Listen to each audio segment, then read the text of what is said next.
In honor of Earth Day, today I have the pleasure to introduce you to an amazing organization and, of course, an outstanding woman who immediately captivated me and inspired me for her work from the very first email and phone call we had together. And you might already guess, I'm talking about the non-profit organization International Takhi Group, which is focusing on the reintroduction of wild horses, the so-called Takhi in Mongolia. And of course, I'm talking about Lena Michler, our guest today, an agroecologist specialized on rangeland, who first came to Mongolia in 2017 for field researches of her PhD studies. She spent almost 2 years in Mongolia working with local herders. So Lena, I'm really happy and excited to have you with us today. And I'm really curious to learn more about your work and the work the International Takhi Group is doing. And with this, I hand over to you. And we all are hopefully being excited what you want to tell us. Good morning, everybody. Thank you, Christine, for this nice introduction. So I think we can start directly with the presentation. So today I'm going to talk about a desert, wild horses, and fossil watches in Mongolia. Are we all good? Yes, perfect. So, and I first would like to give you a little bit of background information about Mongolia, a landlocked country situated between China and Russia, stretching over 1.5 million square kilometers, but with a quite tiny population of just 3.3 million people. So rather around 2 people per square kilometer are living in Mongolia. And the altitude above sea level is quite high, with 1,580 meters on average. And in Mongolia, you find a variety of ecosystems and different habitats. So in the north, you have huge forests, then you have big pastures and steppe lands in central Mongolia, and in the south is the Gobi Desert bordering China.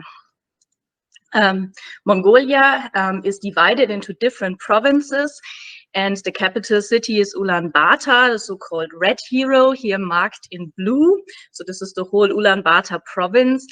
And this talk today focuses on 2 provinces in the southwest of Mongolia at the border to China.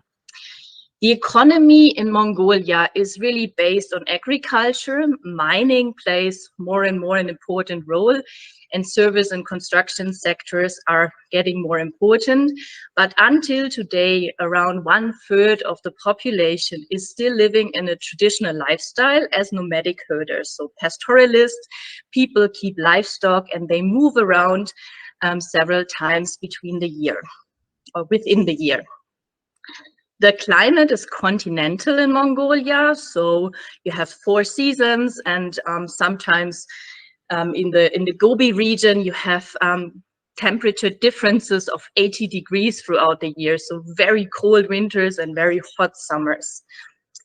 And Mongolia is the country where the wild horses, the so-called Takhi, were reintroduced around 30 years ago. And today I'm going to talk about the project, which is located here in the southwest in the so-called Jungarian Gobi Desert. The Takhi, or so-called Przewalski horse, once stretched over or had a distribution area from Spain to China, so all over Europe, Central Europe to Central Asia. There were amazing cave paintings found in France, and the species was discovered by Nikolai Przewalski, a Polish-born adventurer under Russian, employed by Russians that time. And he kind of discovered the species in 1879. But it only took 90 years until the species was completely extinct in the wild, through catching expeditions by European zoos mainly, climatic changes, pasture competition with livestock, and also hunting. And the last Takhi were seen in 1968 in the so-called Great Gobi. And at the beginning of the 70s, only 13 reproductive animals were left in European zoos. So the whole population, what we see today in zoos, but also in the wild again, is based on 13 individuals. So the genetic bottleneck is very narrow. But it's an amazing success story, the reintroduction of the Takhi.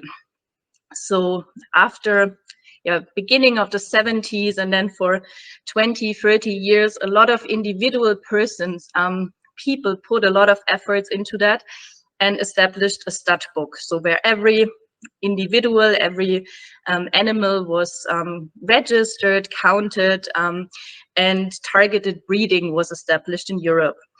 At the middle end of the 80s, beginning of 90s, several possible resettlement areas in Mongolia were evaluated, and in 1992 the first Takhi were flown back to their homeland. They were really coming by airplane in these green boxes you see here in the middle, flying for 30 hours and then galloping out in the steppe. I myself could observe this reintroduction scenarios in 2018 and 19, and it's really amazing if you think, okay, these horses are coming now from Europe or sometimes from Japan or from different other regions, and they are flown back to their homeland, and then you just open the grate and they gallop out and, you know, shake themselves and are back in their homeland. And if I think how I look after 30-hour flights, I'm not so relaxed like they look. Until today, we have 3 reintroduction areas in Mongolia. In Takhintal, where I spend a lot of time, in the so-called Great Gobi B, in Hustai Nuru and Hömintal. And last year, Mongolian people, also the projects, the Takhi community celebrated 30 years of reintroduction. And it's really a success story. So the International Takhi Group, where I am working, is an NGO, so registered association under Swiss law, founded in 1999. And the reason was to gather all these European incentives to reintroduce those wild horses, and to have one organization. The board members of ITG are working completely on a voluntary basis, and the members are private individuals and institutions. So we have different zoos and wild parks as institutions, as partners, and the private individuals, they were really from beginning on very, very important. So a lot of private individuals put a lot of efforts, time, money into this adventure and in this dream to really have those horses out in the steppe again. ITG has an exclusive contract with the Mongolian government to support the reintroduction of the wild horses in a specific area. And it is a specialist organization. So from beginning on, the whole approach of ITG was scientific based. So we cooperate with a lot of researchers in Mongolia, but also around the world. And really work together on different projects. And we have an office in Ulaanbaatar with 6 employees now. And every January, the whole ITG family is meeting. The last years it was always via Zoom, and this year in January we finally could all meet again in Switzerland, and that's it's quite nice. So we are a tiny organization. It's possible to bring everybody together, but these are really important meetings where we work for 3-4 days really intensively on our plans for the coming years.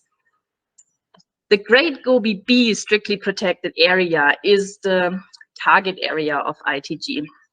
On the map here you see all Mongolian national parks, protected areas and nature reserve.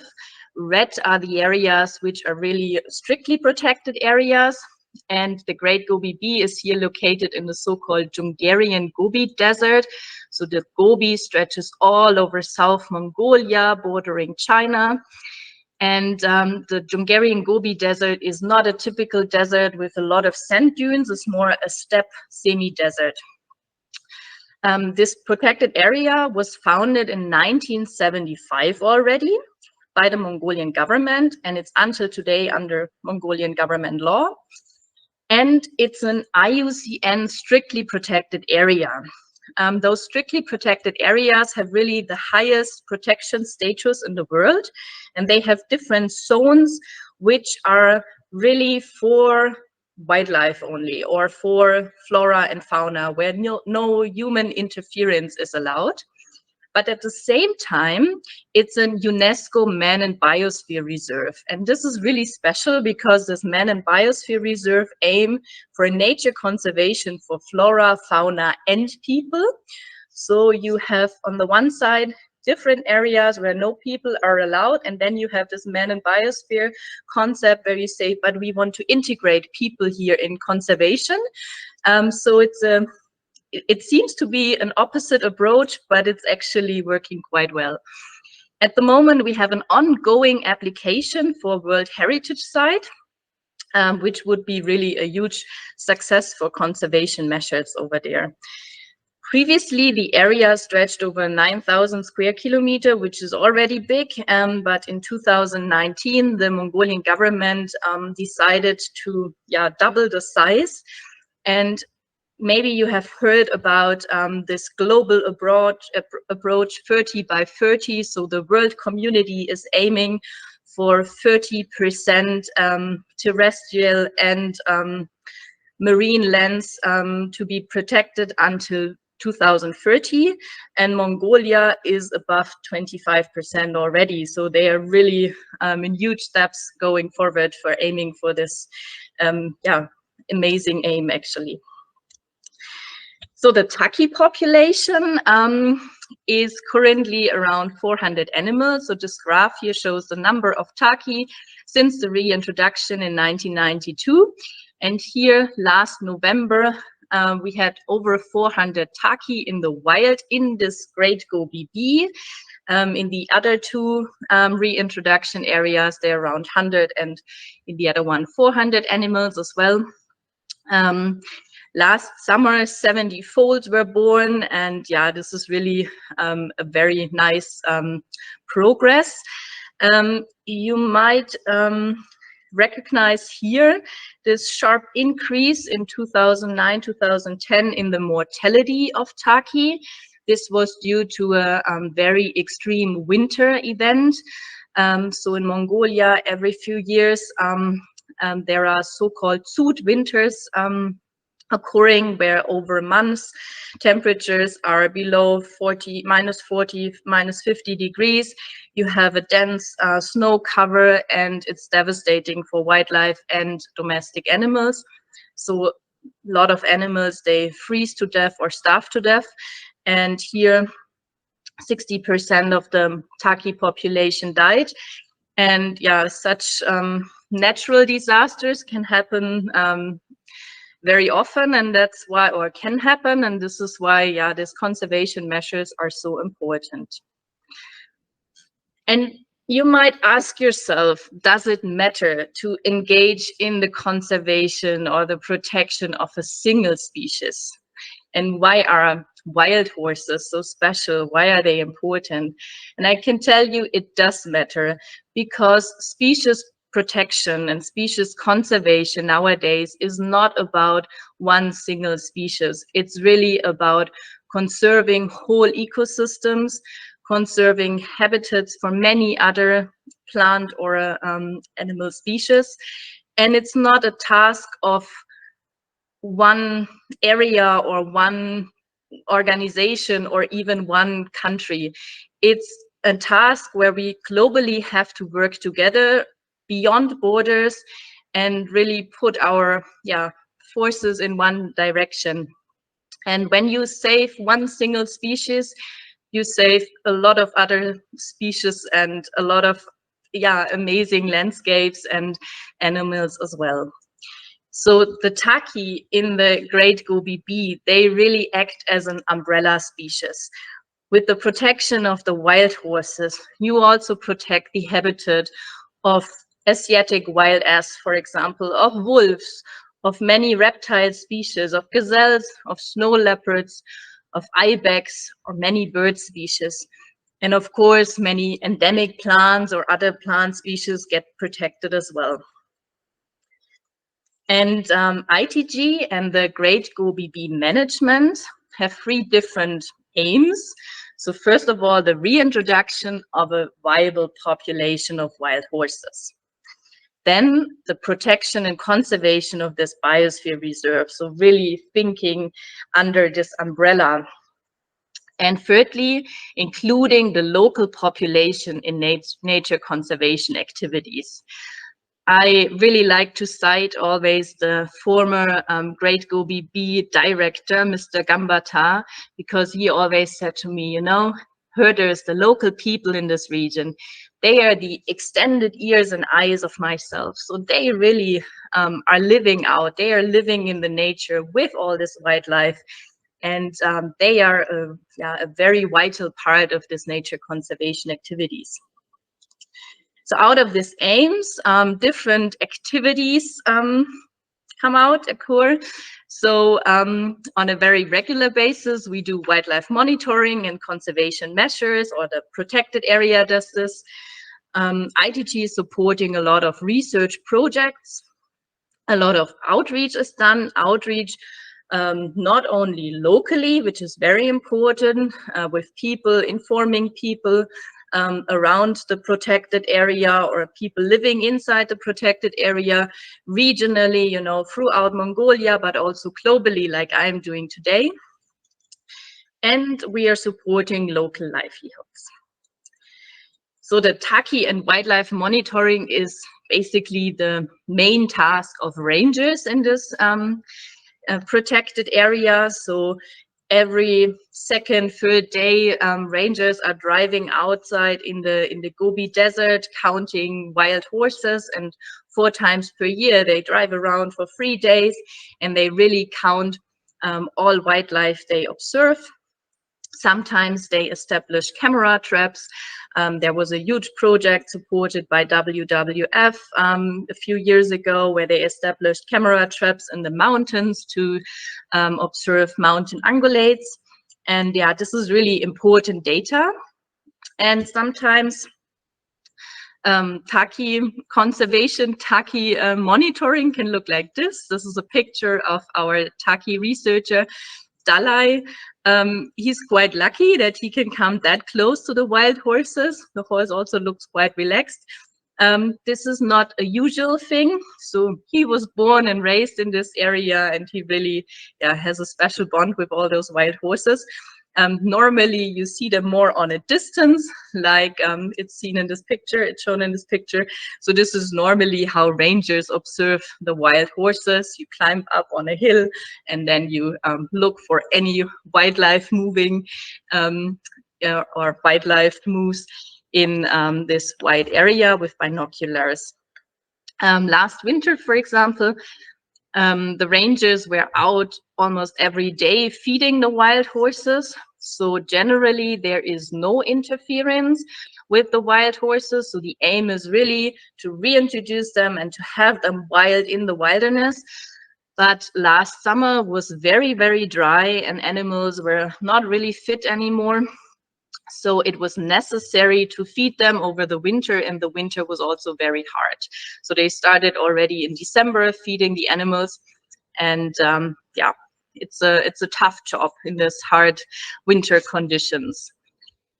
And now I can tell you how Fossil supported our project. So this was really a special event last year.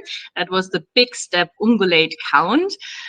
This is a happening which we do every 4 or 5 years. And the aim is to monitor the population development of the Takhi, of Kulan, these are the Asiatic wild ass, and of goitered gazelle. And the aim is to assess the effectiveness of different conservation efforts, and we apply a distance sampling method. This means you are sitting alone up on a hill for 24 hours, and during daylight you have to count all the wildlife you see in your surrounding and write this down. And the issue is that the Great Gobi B is so huge that it stretches over 2 time zones. So we were really dependent on some analog watches. So the problem is if you use just a cell phone, you know, cell phones are changing times automatically, and this can mess up your whole data collection. So we're looking for some analog watches, and Fossil kindly donated 40 watches last year. And yeah, that was a very special gift to the rangers as well. So this distance sampling is, was really an event. We had a team of 40 people. We were out in the field for 6 days, and you were really left alone on your counting hill for 24 hours. I was counting myself as well. And first I was really afraid to spend a whole night alone in the desert, and you just have your tiny tent with you and something to eat and to drink. But when I was first dropped in the afternoon on my hill, I thought it's an amazing privilege to have this opportunity, and yeah, to spend time alone in an amazing landscape and manage this. This was really, really special. So we had to prepare a lot, because you can imagine if you have such a flat area, you know, you can look for kilometers, and then you have to say, okay, this tiny dot over there, which is probably a gazelle, is it 2 kilometers away or 3 kilometers? So this is quite tough. So we needed some good training and preparation. And yeah, the rangers and all the counters who participated, they were really happy with their watches. So we counted over 10,000 goitered gazelles. So these are population estimates. This is a very special picture. You don't see that often. We have the Takhi in the background and the gazelles in the front.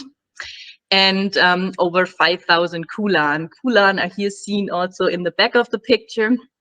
They are a little bit taller and are often occurring in huge herds. And the Takhi here are in front. And this is, these are our team pictures. The upper picture is before the count, and the lower picture is after the count. So 6 days without a shower out in the field. We were all very happy, but also glad then to change clothes and to sleep in a normal bed again after this week. But it was really an amazing experience. Then we support different research projects, from soil sampling, vegetation analysis, tracking livestock or wildlife. Water analysis are very important. And at the moment, there's a Swiss veterinarian in the Gobi, and she is assessing some causes for recent deaths during winter of Takhi. This is a very important task at the moment.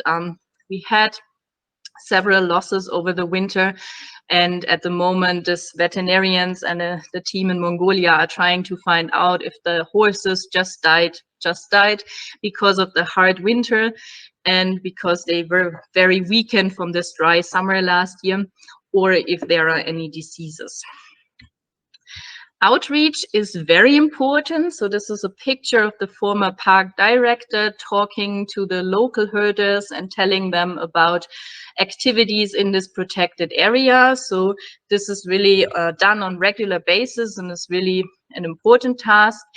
Then our ranger, or the rangers of the Great Gobi B, are inviting school children in different ages regularly to the protected area, or they also drive to the schools and inform them about the importance of nature conservation, of protected areas. What is the job description of a ranger? What do they do every day? And sometimes even drama performances happen in the Takhi fence. So in the protected area, there are 280 herder families living, and they have seasonal access to the protected area. And it's really special because they are super, super mobile. So they change camps 9 times per year. So generally in Mongolia, people move seasonally, so 4 times per year. But in this arid and very dry region in the Gobi Desert, people really move 9 times per year. And moving means you pack all your belongings, all your stuff, your whole house, all your livestock, and you move to another place. So this is really amazing. In this region, people keep traditionally 5 different livestock species. So they have Kashmir goats here below. This is also the main income source. They keep sheep, also cows, sometimes yaks, domestic horses, and camels.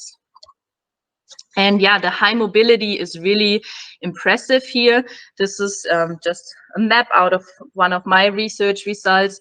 Here in red, you see the extended protected area, and this different color triangles show different seasonal camps of herders. And so they are during summer outside in the Altai Mountains, outside of the protected area. And then in September, they slowly move down to the Gobi Desert, and they spend the winter months really inside this protected area. And you can see here that through this extension of the protected area, suddenly herders who were formed before maybe at the buffer zone of the protected area are suddenly in the middle.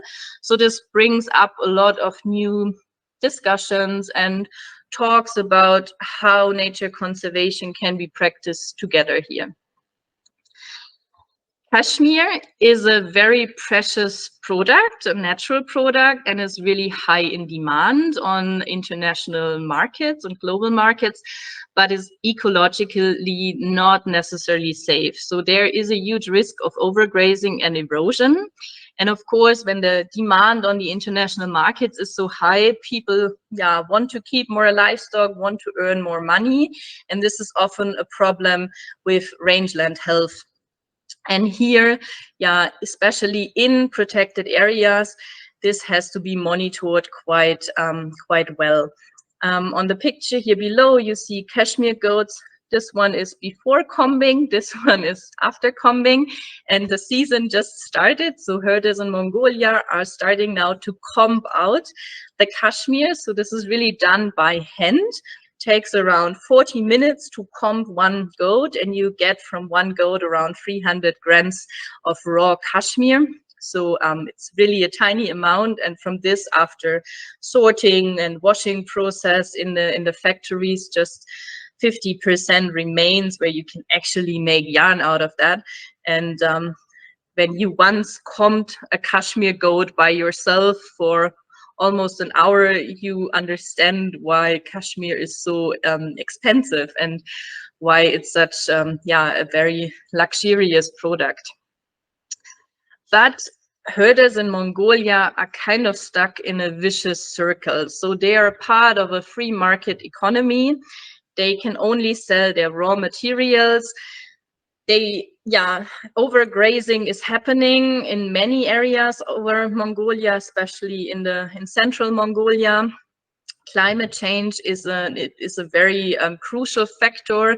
Mongolia is facing a lot of climate issues already, and this all impacts then animal nutrition, animal health, and often leads to herders giving up this traditional lifestyle, moving to the cities, and in the cities, not enough jobs are available, etc. And this is really a vicious circle. And we are at the moment working with Mongolian partners on changing this circle for herders inside this protected area. So the aim is to build up a solidarity economy to bring together the herders directly with the Kashmir buyers to improve animal welfare and also the pasture health, and then be able to sell the Kashmir on a premium price, and and to maintain then this traditional livelihoods and really this cultural heritage as well. How are we doing this? So the herders in this protected area, they founded a cooperative last year, and the aim is now a sustainable production, which is ecologically safe, but also socially just. and to reconcile livestock numbers with nature conservation. So basically, the aim is to reduce livestock numbers on the pastures, but make it possible that herders earn more money from their raw material. Another project I'm working on is ecotourism. So here the aim is also to have different alternative income sources for the local herders. Tourism is something which goes quite well with this high mobility of the herders. It should also benefit the protected area, be respectful to people and nature. And what we are planning here is that we offer, or that people in the region actually offer, accommodation, catering, guiding, transportation in a package to tourists. So tourism in Mongolia is often practiced in a way that tourists have a car and they rent or they hire a guide and a driver, and you drive around by yourself and you can camp everywhere. But in this regard, many protected areas and local people are not really benefiting a lot. So at the moment, we are trying to work on a more inclusive offer here. We have different trips offered this year already. So we have one learning wild course where we partner with some equine experts from the UK, and there the focus is really on the observation and behavior observation of those wild horses and other equine species. And then we have a more traditional trip planned, where you can spend time with nomadic people, and you can stay with some herders for a few days and experience their everyday life, and you can also observe the wild horses. These trips for this year are already fully booked, but if you're interested, please contact me. We would love to offer this next year as well. And it's really with these trips, you really support the local population. So the aim is really that local people benefit from this. This already brings me to the end. So if you're interested in the work of the ITG, please look up our website. We have also a Takhi post. This is this kind of newsletter kind of thing coming up twice per year. You can just follow us on social media, and of course you could also adopt a foal and give it a name, and then you have your Takhi foal galloping through the Mongolian steppe. So, and feel free to contact me if you have any questions. Thank you very much. Wow, that's great stuff, Lena. Thank you so much for presenting all your work. It's really kind of amazing to see what the ITG and you are doing. And of course, for me, I would have kind of some questions now in the end. So if you don't mind, so for example, what is the major threat for the reintroduction of wild horses or the project success overall?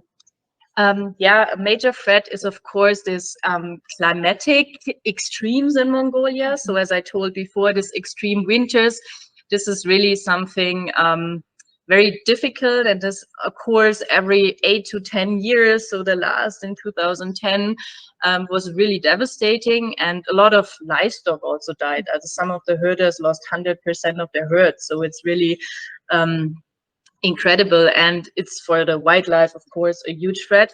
And this is something where people are always kind of scared of, and this was really last winter also the big issue. Another thing are, of course, diseases, especially in systems where you have wildlife and livestock interaction. The risk of spreading diseases from one species to the other is huge. There was a huge happening with Saiga antelopes a few years ago in Mongolia, where domestic sheep and goat transmitted a virus to some wild antelopes, and a lot of these antelopes died, and this is really a big issue. I see. Yes. And you quickly touched on that already before during your presentation, but what are the kind of conflicts between the wildlife and the local people? It's about pasture competition. So the livestock numbers really skyrocketed in the last 10 years. So at the moment, I told before, 3.3 million inhabitants people are living in Mongolia, but 70 million livestock heads. So it's really, yeah, a huge thing.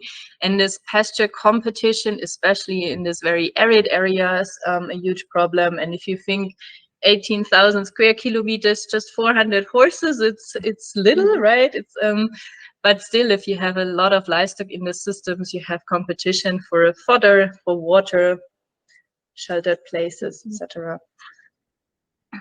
So now, as you are kind of working in that field since many, many years, do you see kind of improvement when it comes to that and kind of the competitions between?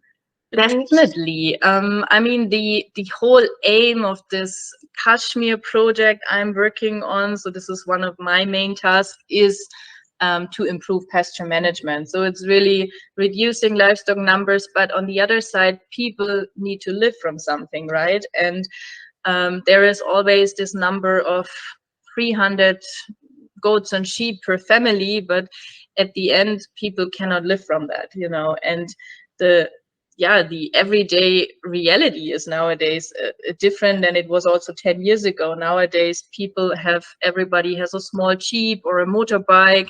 Of course, they have TVs and they send their children to university and pay high study fees. So they need more money. So yeah, definitely making sense. Yeah. And I mean, looking at kind of the project and all the work you are doing, you mentioned, yes, of course, the ITG is a non-profit organization. You are all working on a voluntary basis. But of course, there are costs involved, right? So how are you financing the whole project? This is really poorly by sponsors, by individual people who are sponsoring ITG and the projects. We apply for project funds for the different research projects, and so we have different foundations supporting that. But yeah, it's really just because people love our work. Oh, that's amazing. So. That's amazing. Yeah. No, that's really cool stuff. And just one last question, and then we are already kind of coming to the end. I mean, the project overall, the work you do, that's amazing. And you can already kind of see how the population of the Takhi was growing, how the come together with the people is working in a better way. But when would you say the project is successful? I would already say it's successful. I think it's really one of the most successful reintroduction stories in the world. But of course, 400 animals, it's a huge success, but it's still a small number, right? So currently 1,000 animals overall in Mongolia. The dream is to have in a few years 1,000 Takhi in this Gobi region, you know. And yeah, and then really implementing the project more and more in the local population. You know, this is it shouldn't be in a way that international efforts need to be there all the time. So these kind of projects really need to have their anchor in locally in the local population, and this is coming more and more and more. And people in Mongolia and people in this Gobi B region are super proud of those Takhi and really are protecting them as well. I think this is the way to go. No, that's great. Thank you so much.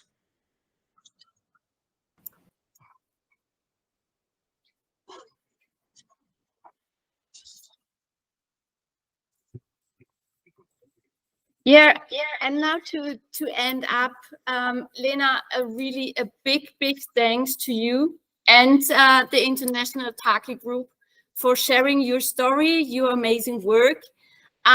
For me, it was really an impressive story and an impressive session because I learned a lot of new things, and I'm pretty sure our listeners as well. Yeah, and as I said already a few times, I'm amazed by your work. Everything you do, and of course I wish you and also the ITG good luck for everything which is in front of you, and of course, a successful continuation of your initiatives. And last but not least, a big thanks to all our participants today watching our first virtual cross-region event today. Yeah, thanks a lot for dialing in. We really hope you have enjoyed this event, and you, same like me, you learned a little bit new things. And I wish you a lovely rest of the day. Take care. And we say goodbye. So have a lovely day.